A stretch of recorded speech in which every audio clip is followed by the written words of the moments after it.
Irmãos, uma das maiores preocupações que Deus coloca no meu coração, como um pastor, e quando eu oro a Deus, Senhor, o que a igreja precisa? Onde é que o Espírito Santo está trabalhando no coração do corpo? De que forma, Senhor, esse ministério, as palavras que o Senhor tem me dado, realmente vão suprir a necessidade das pessoas? Porque eu não quero subir no púlpito simplesmente para falar de coisas que eu gosto de falar, de meditar e de contemplar. Realmente tem muitos assuntos interessantes. Mas eu percebo, pelo Espírito de Deus, que tem uma coisa que é essencial no coração de um crente, é o que Deus busca no coração de todo homem, é fé. E todos os problemas que você tem para seguir a Cristo, está relacionado com a sua fé. As pessoas que desviam, falam, o mundo, não é o mundo, foi a fé dele que não deu conta do recado. Ele não quis exercer a fé.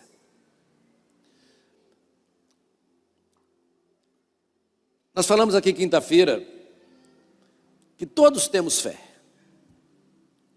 Mas Tiago nos fala que nós devemos pedir não duvidando, porque o que duvida é semelhante à onda do mar. Então o problema às vezes da nossa fé é ela ser oscilante. Um dia você está em alta com a fé, outro dia você está... E você deixa os sentimentos governar a sua fé, e você para de se firmar na palavra de Deus. Por isso você oscila. Mas a Bíblia também nos dá como fortalecer nossa fé. Spurgeon, ele disse assim, olha, pouca fé trará sua alma ao céu, porém muita fé trará o céu até sua alma. Então, uma pequena fé te salva. Eu creio em Jesus, estou salvo porque Ele morreu por mim. Mas uma fé desenvolvida, exuberante, né, faz você viver feliz, porque você traz o céu até a sua alma. Então, o crescimento da sua fé deve ser a principal preocupação sua quando você for à igreja, quando estiver orando. Porque às vezes a sua oração é para Deus te dar um bem, abrir uma porta, curar um negócio, fazer um negócio, te dar sucesso, te dar uma casa, te dar um carro, te dar um marido, e começa essas coisas. Na verdade, tudo isso nem oração é, isso chama-se petição. Oração é quando você se fecha com Deus e você só quer Deus. É quando você ali se abre para Ele, você quer ser um com Ele ali. Isso é a verdadeira oração. Então, eu espero que seja o anelo do seu coração que você deseje ter uma fé fortalecida, tá? E o que acontece? Quando você aceitou Jesus, presta atenção, os evangelhos têm a maneira de falar assim, ó, receba Jesus pela fé e você vem agora, você está salvo, amém. Tá, mas naquele dia ali que você aceitou Jesus, presta atenção, a sua fé não está resolvida, você só foi matriculado na escola da fé. É como eu falo para os casamentos, falo para a noiva e para o noivo, hoje não é o dia do seu casamento não, hoje é o início do seu casamento, porque você vai ter que casar todo dia. E a fé é a mesma coisa, não é eu aceitei Jesus, eu aceitei, tive uma experiência com Deus. A mesma fé que fez você aceitar Jesus, você tem que aplicar ela todo dia para você viver. Para você romper, para você crescer. Mas depois que você membrou a igreja ou foi batizado, você não tem mais preocupação em aprender para crer, para crescer no fortalecimento da sua fé. Então, queridos, olha, quando Jesus te matricula nessa escola da fé, quando você vai a Ele, recebendo Ele como Salvador, né? Ele te matricula e a sua vida vai ser a sua sala de aula. A Bíblia vai ser o seu livro texto. Os profetas e os apóstolos serão os professores. E Abraão, o pai da fé, vai ser o reitor dessa universidade. Nós vamos aprender algo sobre Abraão, tá? O nome dele é reconhecido pelos séculos. E Deus vai falar o seu coração. E por causa da fé dele, esse homem ele é reconhecido no mundo cristão, no mundo árabe, no mundo judeu. Abraão foi um grande homem, tá? tá? Foi chamado de pai daqueles que creem, que têm fé. Isso você vai ver que a maior parte do capítulo 11 de Hebreus, que fala dos campeões e heróis da fé, se refere à vida desse grande homem chamado Abraão. E eu vou ler com você agora Hebreus 11, do versículo 8 até o versículo 13.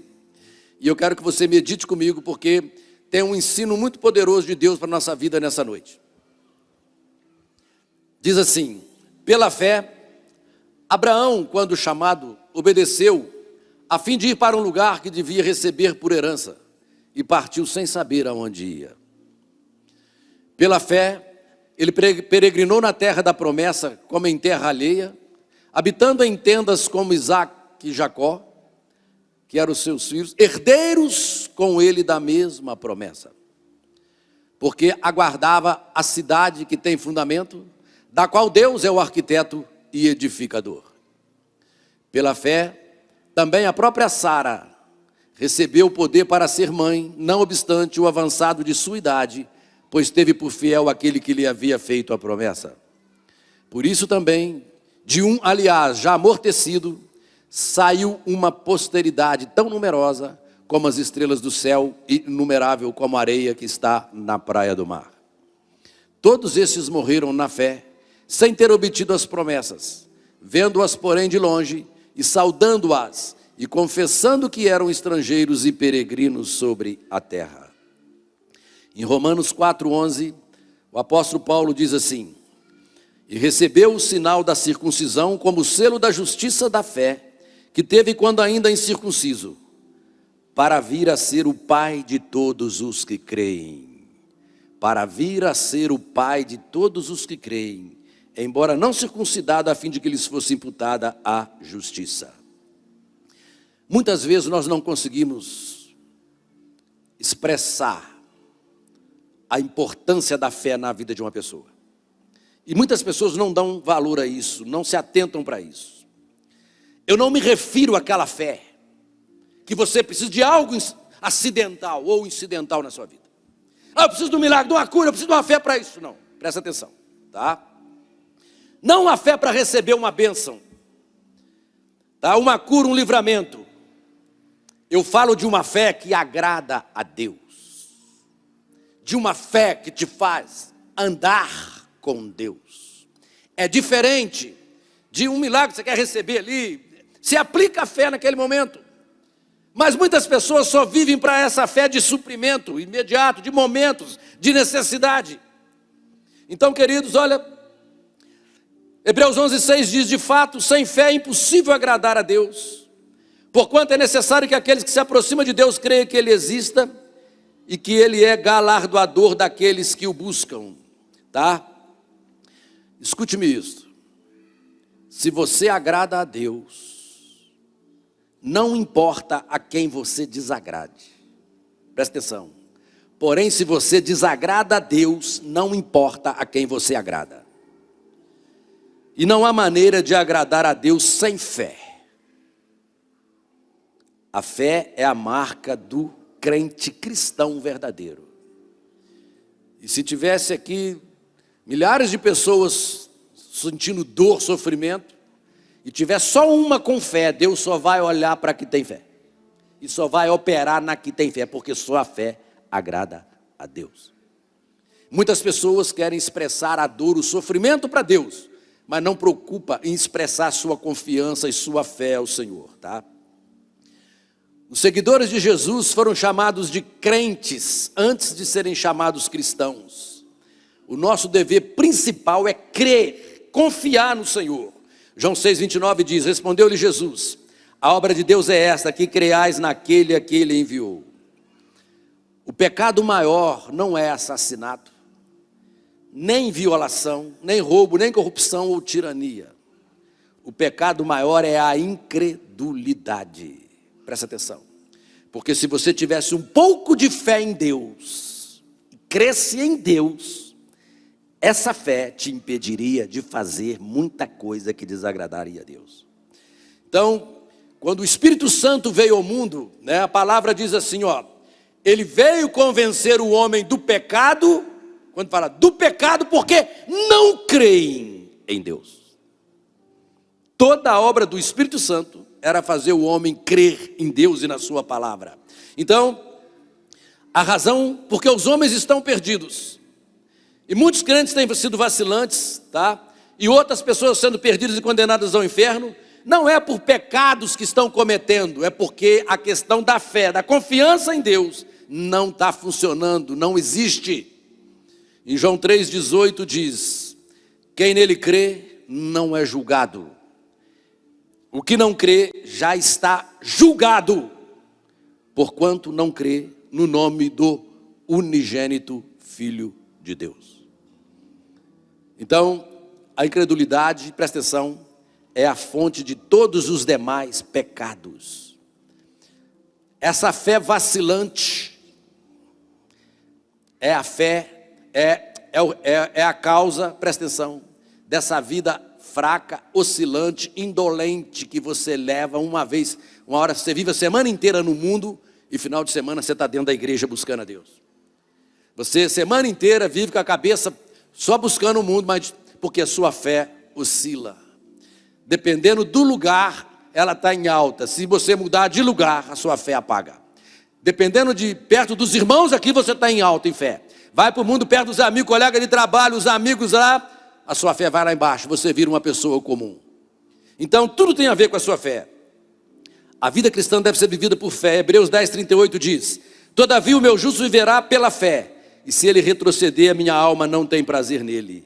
Então, querido, olha, a sua vida cristã nunca terá êxito se você não crer e agradar a Deus, tá? E o que eu vou te dizer vai te assustar agora. Abraão foi um pagão, um homem idólatra, viveu num lugar chamado Ur dos Caldeus. Quando Deus o chamou, ele foi matriculado com 75 anos na escola da fé. Isso foi 2000 anos antes do nascimento de Jesus. Então, não venha me dizer que você está demasiadamente velho ou você é mal demais para querer caminhar nesse caminho de fé que agrada a Deus. Este homem de mais de 70 anos, né, ele viveu numa terra distante, tinha uma esposa linda, tinha família, tinha negócios na sua terra, posses, propriedades, e deixou tudo para ir para um lugar onde ele não conhecia. E ele foi colocado aqui no capítulo 11 de Hebreus, para servir de exemplo para nós e também de inspiração, uma ferramenta para a edificação da nossa fé. E eu quero meditar com você sobre 6 princípios na vida desse homem, que eu tenho certeza que vai trazer muita luz e esclarecimento para você. Tá? O primeiro princípio para o fortalecimento da sua fé, se você puder anotar, ou depois você ouve a mensagem de novo na internet, né? É o princípio auditivo. Presta atenção. Você deve escutar a Deus para começar a andar em fé. Hebreus 11:8 diz: pela fé Abraão, quando chamado, obedeceu, a fim de ir para um lugar que devia receber por herança. Sendo chamado, ele ouviu a voz de Deus. Em Romanos 10:17 diz que a fé vem pelo ouvir e ouvir pela pregação da palavra de Cristo. Você, meu irmão, deve escutar a Deus. Presta atenção. Tá? Se nós lemos a história de Abraão no capítulo 12 de Gênesis, né, você vai ver que Deus falou para Abraão de uma forma pessoal. Isso aqui vai te dar uma luz muito grande, olha. Abraão ouviu a voz de Deus, né, que lhe mostrava uma terra a qual deveria ir, lhe faria uma grande nação, que o abençoaria, né, e que Deus ia abençoar quem abençoasse ele e amaldiçoar quem o amaldiçoasse, tá? Então eu quero dizer para você, a raiz da fé, presta atenção, é escutar a voz de Deus. A raiz da fé, isso está em Gênesis 12. Deus falou com ele no capítulo 12, mas presta atenção agora. Se você voltar no capítulo 11, olha o que Deus faz, olha o contraste que Deus faz. Se você voltar no capítulo 11, você vai encontrar algo totalmente contrário, desconexo, o oposto do que Deus está fazendo no capítulo 12. Deus aqui está dando uma aula para a humanidade. nesse capítulo 11 que pula para o 12, Deus está dando um ensinamento para toda a humanidade. No capítulo anterior, vemos um povo tratando de construir uma gigantesca torre que chegue até o céu, a triste e famosa Torre de Babel, tá? E eu quero que você veja a diferença entre os versículos iniciais desses capítulos. Gênesis 11:1 diz assim: ora, em toda a terra havia apenas uma linguagem e uma só maneira de falar. Sucedeu que, partindo eles do Oriente, deram com uma planície na terra de Sinar. Viram uma planície muito bonita. Essa planície era Babilônia, onde é hoje o Iraque. E eles habitaram ali. E disseram uns aos outros: vinde, façamos tijolos e queimamo-los bem. Os tijolos serviram de pedra e betume de argamassa. Disseram: vinde, edificamos para nós uma cidade e uma torre, cujo topo chega até os céus, e tornemos célebre o nosso nome, para que não sejamos espalhados por toda a terra. Agora veja o que Deus oferece no capítulo 12. Abraão, sai da tua terra, da tua parentela, da casa de teu pai, e vai para a terra que eu te mostrarei. De ti farei uma grande nação. O que Babel queria fazer? Um grande povo, uma grande nação. Olha só, te abençoarei e te engrandecerei o nome. O que Babel queria? Queremos fazer um nome que seja eterno, que seja permanente. Olha só, tá? E tu serás uma bênção. Abençoarei os que te abençoarem, amaldiçoarei os que te amaldiçoarem, e em ti serão benditas todas as famílias da terra. Em Gênesis 11, o homem disse: vou fazer aquilo, vou ser isso, eu quero isso, vou conquistar isso, vamos impor isso, tá? E hoje a maioria das pessoas, seja aqui em Juiz de Fora, seja em qualquer lugar do mundo, né, estão em negócios de que façamos isso, façamos aquilo, vamos construir isso, vamos impor isso, tá? Estão tratando de edificar um castelo, uma torre que os leve ao inferno. Os homens estão tratando de construir utopias. Mas presta atenção, a fé escuta a voz de Deus. Presta atenção. Essa gente da terra de Sinar não só queria construir uma torre que chegue aos céus, senão que queria construir um nome, engrandecer o nome eterno, famoso, duradouro, não perecível, famoso. E eu pergunto para você hoje, tá? Alguém aqui conhece algum desses nomes da Torre de Babel que quiseram ser famosos, que estão hoje aí, ó, sendo expostos? A resposta é não. Sabemos do nome de Abraão, porque Deus disse para ele: Abraão, eu engrandecerei o teu nome. Aqui Deus quer mostrar para você, mostrar para mim, né, a falibilidade dos projetos humanos, quando ele não está presente, quando a palavra dele, a instrução dele não vem sobre a nossa vida. Mas agora você pode fazer a seguinte pergunta para mim: mas pastor, como que eu posso escutar a voz de Deus? Tá? Um dos crentes diz: pastor, eu queria tanto ouvir a voz de Deus.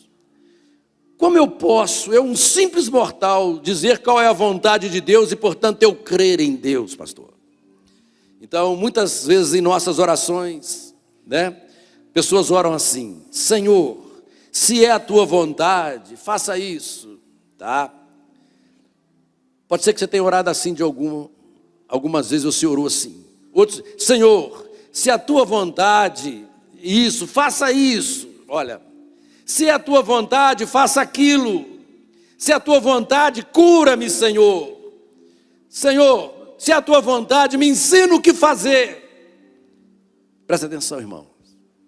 Se você não conhece a vontade de Deus, é uma vã maneira de orar.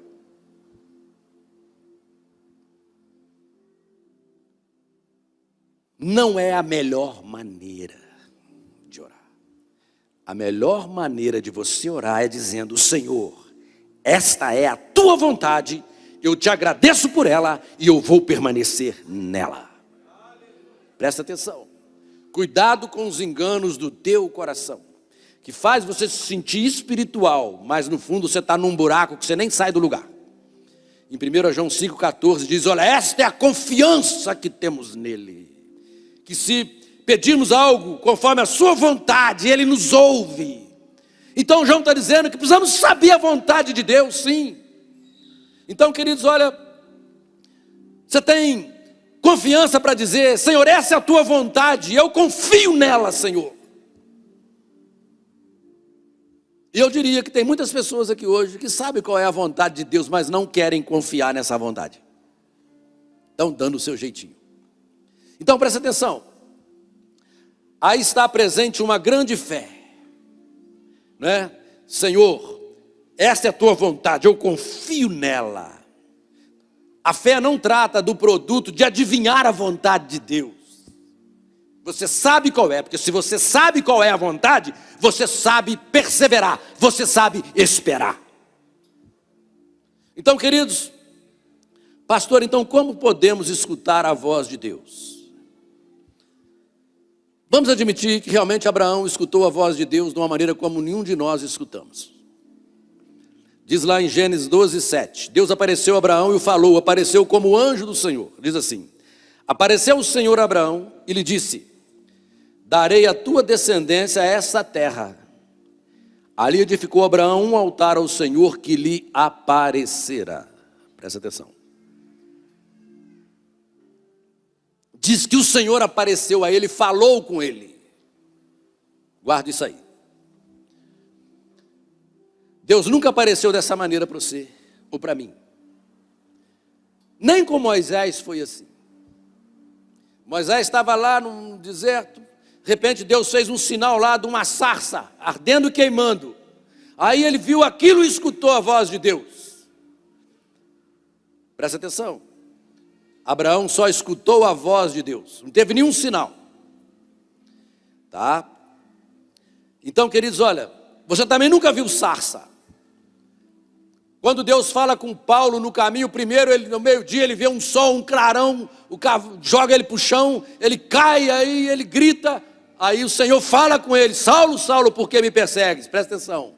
Teve ali um impacto, um sinal para poder ele sentir, ver, né? Abraão só escutou a voz de Deus, tá? Deus nunca me derrubou de um cavalo para falar comigo, e nunca me deu uma rasteira na calçada para poder falar comigo.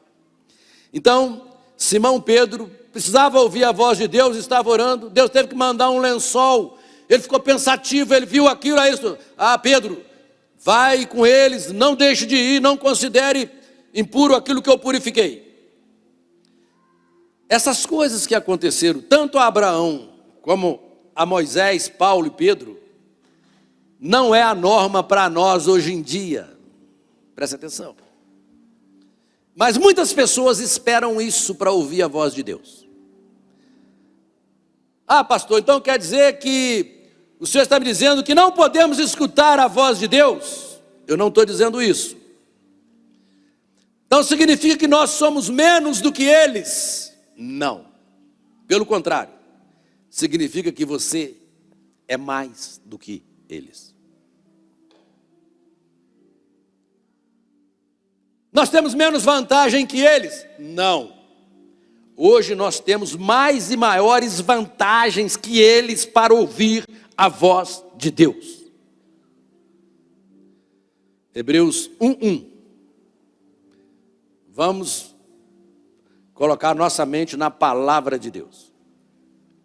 Havendo Deus outrora falado muitas vezes e de muitas maneiras,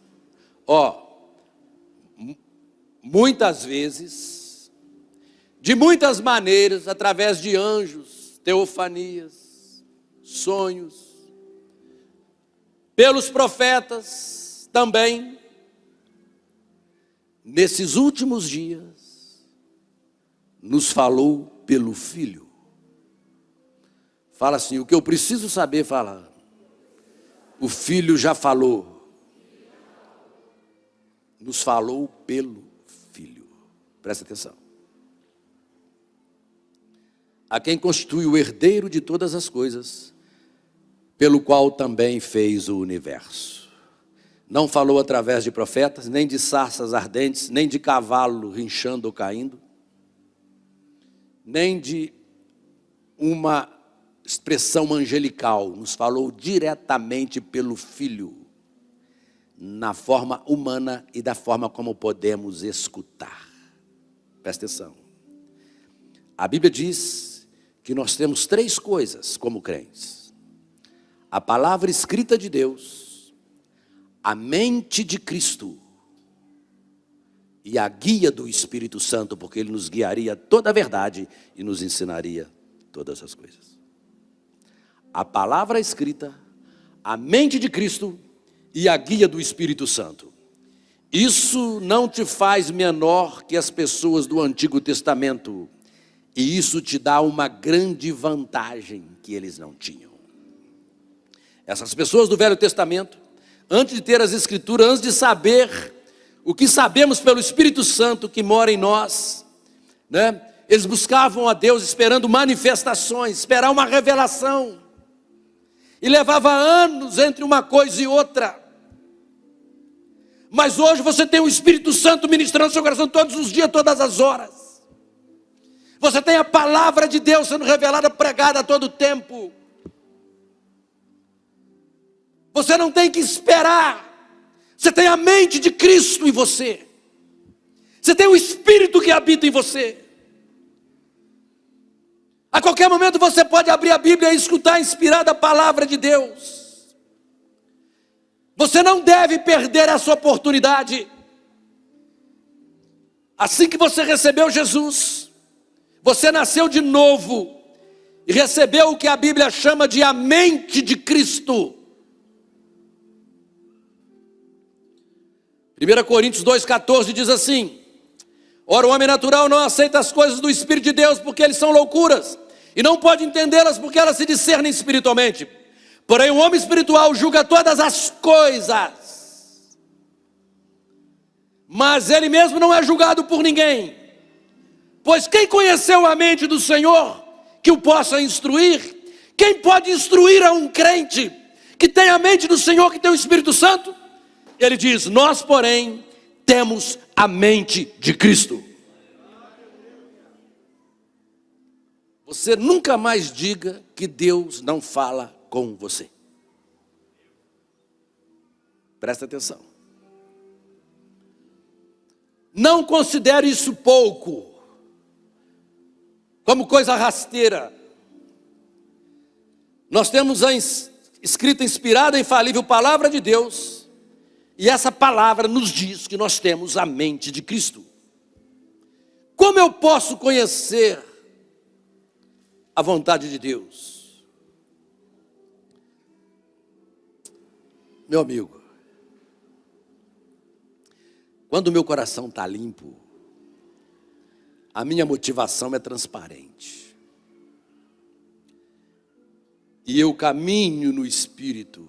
Eu sei se o que eu estou fazendo está sendo aprovado por Deus, ou se é mais uma das maluquices que eu vivo, uma dessa maneira louca que eu escolhi para viver.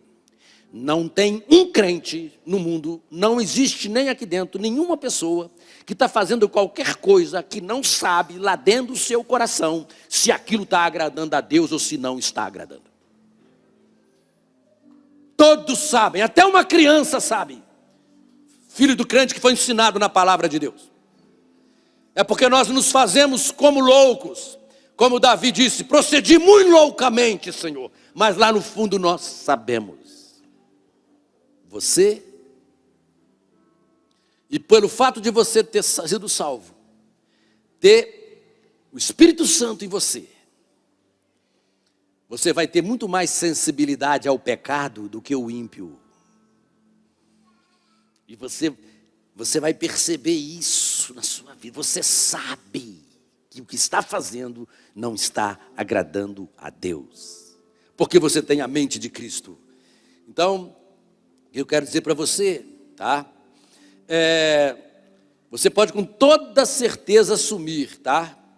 Que o que eu penso, o que eu desejo é a vontade de Deus ou não, porque você saberá, pelo próprio Espírito, se é de Deus ou não, tá? Ah, pastor, isso é arrogância. Não, não é, deixe-me explicar. O diabo quer pôr no teu coração que por algum motivo você não sabe qual é a vontade de Deus. Que Deus não te dá todas as direções da vida. Enquanto você fala que Ele não dá, você sai vivendo do jeito que você quer. Então, nós podemos conhecê-la sim, tá? Isso já deveria ser uma percepção natural no coração de qualquer crente, se é que o Espírito de Deus habita em você, tá? Você disse, o que se passa se algo, pastor, ou se isto é fora da vontade de Deus então? Olha, imediatamente o Espírito Santo vai te dizer.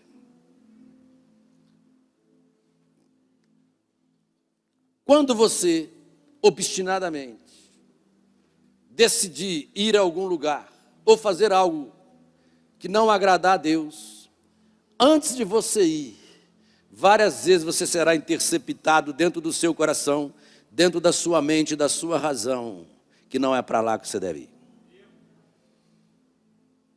Presta atenção. Ele te dirá, olha, isso é mal, isso vai te escravizar. Se você tem o Espírito Santo, você saberá quando o Espírito Santo te der a voz de alarme no seu coração, tá? Agora, suponha que você caminha no Espírito, tá? Não tem pecado nenhum aí, tá? Que Deus tem um plano diferente para o que você está querendo. Deus vai te mostrar. Ele vai esfriar o teu coração naquela direção. Então, Paulo fez plano para ir a Bitínia, porém o Espírito Santo proibiu. Paulo ouviu uma voz que o chamava, atravessa a Macedônia e vem nos ajudar. Paulo teve que mudar seus planos, né? O ponto é, meu irmão, que você pode caminhar com Deus e andar com Deus, tá? Honramos a Deus quando cremos nele e vivemos com confiança. Mas qual que é o problema? Que quando o Espírito Santo fala conosco, ele fala para nós qual é a vontade dele, mas nós também temos a nossa vontade. E nós não queremos submeter a nossa vontade à vontade dele. E eu quero dizer para você que tem 3 coisas poderosas na vida: a vontade do diabo, a vontade sua e a vontade de Deus. Deus não muda essas coisas à força. Se você quiser servir a Deus, você vai ter que levar o seu desejo a Deus e deixar que Ele domine sobre você. Presta atenção. Oh Deus, quebra aquele homem, muda ele, né? Não deixa ele fazer isso não. Meu irmão, ora para Deus transformar o coração dele, para ele se submeter a Deus, à vontade de Deus. Então, queridos, olha, tá? Você pode caminhar com Deus, tá? Se você tem dúvidas sobre algo, espere no Senhor. Comece a cultivar a rara virtude da paciência, tá? Não trate de correr mais do que Deus. Todo mundo que passou na frente de Deus quebrou a cara. Corra sim para caminhar com Deus, não passar na frente dele. Esse foi o primeiro ponto, você precisa ouvir. Vamos ver o segundo ponto, tá? O segundo princípio é que, depois que você ouviu a Deus e for caminhar por fé, preste atenção.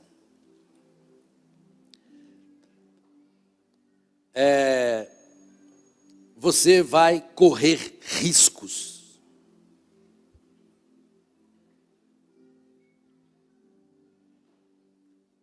Você vai obedecer a Deus e na sua percepção você começa a correr riscos. Hebreus 11:8 diz: pela fé Abraão, quando chamado, obedeceu a fim de ir para um lugar que devia receber por herança e partiu sem saber para onde ia. Abraão escutou a voz de Deus, não sabia onde ia terminar aquilo, ele simplesmente obedeceu. Mas ele falou, porém, isso não é da minha conta. Se Deus me chamou, eu vou obedecer, eu confio nele. A nossa responsabilidade não é entender totalmente, senão obedecer rapidamente. Recorde que Abraão estava deixando tudo o que ele conhecia, tudo o que amava na sua cidade, indo para outro lugar em absoluta obediência a Deus. Quando Deus falar com você, você tem que estar disposto a obedecer, ainda que esta ordem tenha ou não sentido para você, mas se você sabe que isso é o que agrada a Deus, porque você sabe que você tem a mente de Cristo, você precisa obedecer urgentemente a Deus. Então, queridos, quando as pessoas me perguntam, pastor, se eu tenho um chamado de Deus para trabalhar na obra de Deus, né, o que é que eu devo fazer? Olha, a primeira coisa que você deve fazer é ficar o resto da sua vida nisso. Tá? E a segunda é estar disponível imediatamente. Então, queridos, olha, você não pode fugir. A única maneira é confiar e obedecer o Senhor, tá? Se você não, presta atenção, obedece o que você já sabe, não pergunte a Deus sobre outra coisa que você não sabe. Ele já te deu uma direção. Porque aí o seu problema já não é mais de fé, é de obediência. Você é desobediente, porque você já sabe o primeiro passo que você não deu, tá? Então, olha, talvez uma confissão que você tenha que fazer, talvez uma restituição que você deva fazer, ajudar alguém, um testemunho que você deve compartilhar, há um lugar que você deva ir, obedeça a Deus. Então sempre vai haver riscos. Senhor, eu vou confiar no Senhor. Senhor, eu vou esperar no Senhor para um casamento. Vou esperar no Senhor, que eu confio no Senhor. Ah, Senhor, mas eu vou ter que ficar sozinho esperando. Vai ter risco, né? Ah, Senhor, abra as portas para um emprego para mim, para eu passar num vestibular de medicina. Senhor, mas vai ficar difícil ficar esperando em fé, em obediência. Então, queridos, olha, deseja ter fé, o primeiro princípio é o auditivo, você deve ouvir a palavra de Deus. Segundo, você vai correr risco. O terceiro princípio, agora é o princípio de valores. O que é? Você tem que estabelecer prioridade. Hebreus 11:9 diz, pela fé, ele peregrinou na terra da promessa como em terra alheia. Ele já estava naquela terra lá de Canaã, mas aquilo não era dele, ele estava ali ainda como, olha só, como um peregrino, tá? Porque sozinho ele não tinha como tomar posse daquela terra. Olha só, habitando em tendas, com Isaac e Jacó, que também eram herdeiros da mesma promessa. E olha agora que eu quero que o Espírito de Deus abra o seu coração agora. Versículo 10. 11:10. Ele estava na terra, habitando em tendas, pisando o espaço que era dele, mas a mente dele, o coração dele estava onde? Aguardava a cidade, a qual Deus, que tem fundamento, da qual Deus é o arquiteto e o edificador. Muitos de vocês estão até na terra da promessa, mas não vivem o melhor de Deus, porque a mente e o coração está no que vocês estão pisando, possuindo, conquistando. Vocês tiraram os olhos do reino dos céus, da nova Jerusalém, do reino que está sendo edificado. Olha, diz que os olhos dele não estavam naquela terra, nem no filho dele, tanto é que ele deu o filho, que precisou para matar, ele dava. A terra que o Ló, sobrinho dele, pediu, eu quero a melhor, toma isso para lá. Ele tinha os olhos na cidade que tem os fundamentos, da qual Deus é o arquiteto, o edificador. Esse homem teve uma percepção da eternidade com Deus.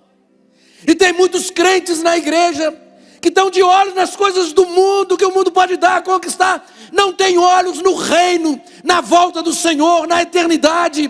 O foco, o que prende eles não é essa visão espiritual do que a palavra dá. É aquilo que ele pode comer, tocar, gastar, ter, desfrutar, ter prazer.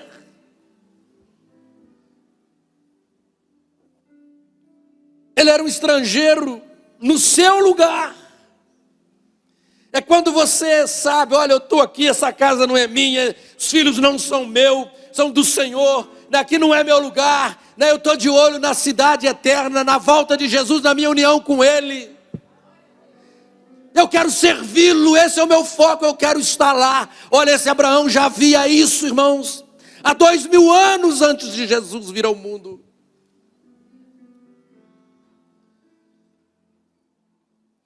Ele esperava essa cidade, não é Jerusalém aqui da terra,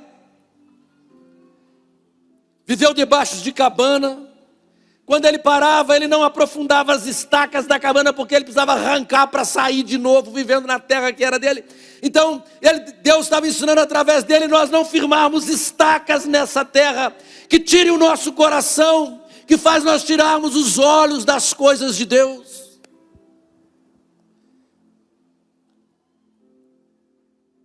Ele fala, olha, isso aqui não é meu lugar, embora eu esteja pisando nessa terra, eu tenho algo melhor da parte de Deus.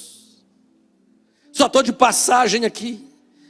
A minha prioridade não está nesse mundo. Agora muitos não têm fé para andar com Deus. Sabe por quê? Porque suas prioridades são errôneas, estão no mundo. Então, queridos, olha, nós vivemos pensando que a nossa vontade deve ser feita lá no céu. Fé é a forma com que Deus realiza a vontade do céu aqui na terra. Venha a nós o teu reino, seja feita a tua vontade, assim na terra como no céu. Tá? Se dê conta que a sua cidadania é celestial. E esse homem viveu desprendido daquilo. E nós como crentes estamos muito apegados às coisas desse mundo. Filipenses 3:20 diz, pois a nossa pátria está nos céus, de onde também aguardamos o Salvador e Senhor Jesus Cristo. Esse homem, sem saber o que nós sabemos da Bíblia de Jesus, ele já tinha o coração voltado, fixo, esperando nisso. Se você está vivendo para esse mundo, realmente, você não tem fé. E vai ser muito difícil você ter fé. Tiago 4,4 diz, infiéis, não compreendeis que a amizade do mundo é inimiga de Deus? Aquele, pois, que quiser ser amigo do mundo, constitui-se inimigo de Deus. Se tudo que está te ligando a Deus agora é mundano, é passageiro, é coisa dessa vida, presta atenção. Deus não vai te outorgar fé, porque se você ama o mundo, você é inimigo de Deus. Deus não vai outorgar fé aos seus inimigos, porque você tem agido como se fosse amigo do mundo. Quando você se torna amigo do mundo, você começa a viver mundanamente. 1 João 2,15 diz, não ameis o mundo, nem as coisas que há no mundo. Se alguém amar o mundo, o amor do Pai não está nele. Porque tudo que há no mundo, a concupiscência da carne, a concupiscência dos olhos, a soberba da vida, não procede do Pai, mas procede do mundo. Ora, o mundo passa, bem como sua concupiscência. Aquele que, porém, que faz a vontade de Deus, permanece para sempre. A fé vem pela vontade de Deus. Pense nisso, Romanos 12:2. E não vos conformeis com esse século, mas transformai-vos pela renovação da vossa mente, para que experimenteis qual seja a boa, agradável e perfeita vontade de Deus. Então, querido, olha, recorda que disse que você precisa da mente de Cristo para saber a vontade de Deus? Então, não se amolde por meio de televisão, da música, da moda, das finanças, tá? Então presta atenção, se você está ligado por isso, não se estranhe se você não tem a mente de Cristo. A amizade ao mundo se transforma em amor pelas coisas do mundo, logo em identificação com as coisas do mundo, para terminar sendo condenado com o mundo.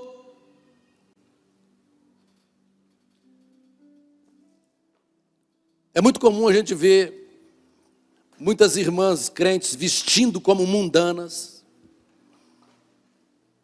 jovens, mundanamente vestidos. As músicas que ouvem são mundanas. Vão assistir às mesmas festas, os mesmos filmes que os mundanos assistem. Como Ló fez, montou suas tendas voltadas para Sodoma. Ele tinha negócios em Sodoma. Os seus filhos foram ensinados e formados nas escolas de Sodoma. Quando o juízo de Deus veio sobre Sodoma, Ló perdeu tudo que ele tinha. Então, queridos, olha, você não é do mundo, você recebeu a mente de Cristo. Você tem que ser como Abraão, não tinha os olhos nem na terra que era dele, que ele pisava. Vou repetir, muitos crentes de hoje se vestem, falam, fumam, bebem, veem os mesmos filmes, vão aos mesmos espetáculos mundanos, ouvem as mesmas músicas mundanas. Nos casamentos de crente tocam músicas mundanas e profanas. Nas festas dos crentes, em torno de uma liberalidade, simpatia com o mundo, seguem amando as coisas do mundo. Eu não amo as coisas do mundo, mas seguem amando pessoas mundanas, por amizade, por respeito. Os filhos de Deus têm que ser diferentes. Se você tem a mente de Cristo, você condenaria essas coisas. Eu vou te perguntar, quais são as suas metas na vida? É dinheiro? Casa bonita? Quais são suas metas para os seus filhos? Quer que eles sejam famosos, bem-sucedidos, cheios de dinheiro, pessoas, que vão alcançar êxito na vida? Mas qual a sua meta para eles com relação a Deus? Você busca que seus filhos desenvolvam um caráter genuinamente cristão, devido ao exemplo que vem de você dentro de casa? Você deixaria o seu trabalho importante por menos dinheiro, se isso ajudaria o crescimento espiritual do seu filho e da sua família? Ou suas metas na vida são somente para impressionar pessoas?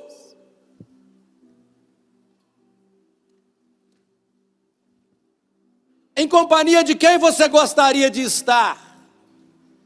Dos ricos, famosos e mundanos? Ou dos pobres, sensíveis e puros? O que significa para você a frase: buscai em primeiro lugar o reino de Deus e a sua justiça? Sem fé é impossível agradar a Deus. E se você agrada a Deus, não importa a quem você vai desagradar. Mas se você desagrada a Deus, não importa a quem você vai agradar. E o quarto princípio é o princípio da visão. Mantenha sua fé focada na visão, no chamado, no futuro, tá? Então, querido, olha, se você que está me ouvindo aqui hoje está dizendo, pô, esse pastor aí está com nada não, pô, esse cara é muito radical. Não tem flexibilidade nenhuma, não é bem assim, não. Só não saiu do culto por respeito, ou porque sua namorada está gostando, ou porque sua mulher não vai com você agora. Então, presta atenção. Se você está me repelindo, tá? É porque essa mensagem, o reino de Deus está fora do seu foco. E você deve ter cuidado. Hebreus 11:10 diz, porque aguardava a cidade que tem fundamentos, do qual Deus é o arquiteto e o edificador. Diz que ele esperava, aguardava, a palavra-chave aqui é esperar, tá? Então diz aqui, todos esses morreram na fé sem ter obtido a promessa, Meu irmão, olha, ele teve o filho, ele teve a terra, ele era rico. Mas qual foi a promessa que ele não teve? Aquela que ele tinha o foco, a cidade celestial, aquela que nós também estamos aguardando, naquela que nós vamos encontrar com Jesus Cristo, e nós seremos transformados, ressuscitados, e vamos reinar com o Senhor para sempre. O foco dele estava nisso, como o foco da igreja deve estar. Eu estou feliz, eu venci na vida, eu conquistei isso, tem isso, tem aquilo. Deixa de ser tolo. Olha, coloca os seus olhos no andar de cima. Jovens, escuta o que eu estou falando para vocês. Então diz: todos esses morreram na fé sem ter obtido as promessas, vendo-as de longe, saudando-as, confessando-as que eram estrangeiros e peregrinos. Eu amo o Brasil, amo essa terra, mas eu sei que aqui não é meu lugar.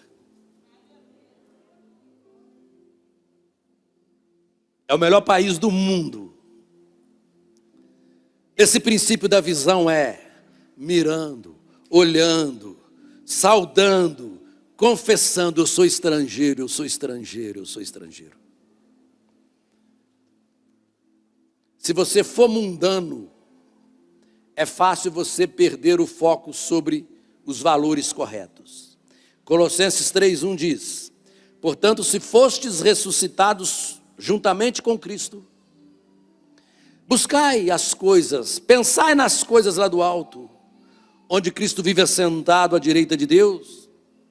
Pensai nas coisas lá do alto e não nas que são aqui da terra. Hebreus 11:10 diz: porque aguardava a cidade, a nova Jerusalém que vai descer do céu ataviada como noiva, o encontro com o Senhor. Então, queridos, olha, é maravilhoso essa palavra. Abraão foi um homem que teve uma visão, e essa visão lhe deu a capacidade de ver o invisível. E a Bíblia diz que a fé é a certeza das coisas que se espera e a convicção de fatos que não veem. Morreram sem ver a promessa, a cidade celestial. Ele mirava o invisível. Em 2 Coríntios 4:18, não atentando nós nas coisas que se veem, mas nas que não se veem. Porque as que se veem são temporais, passageiras, as que se não veem são eternas.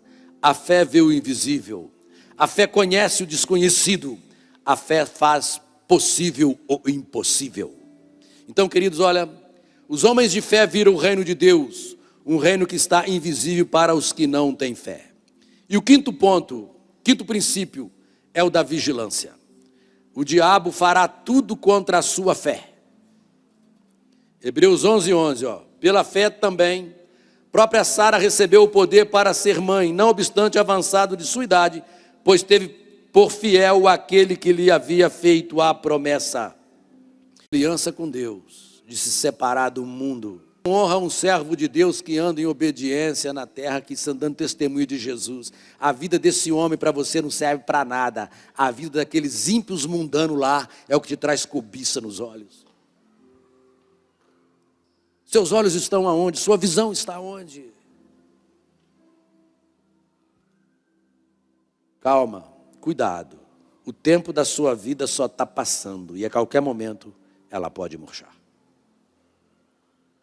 Vamos ficar de pé.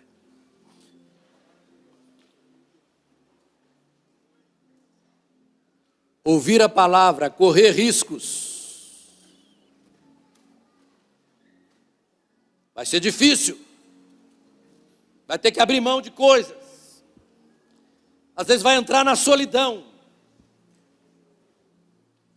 Mas vale a pena confiar no Senhor.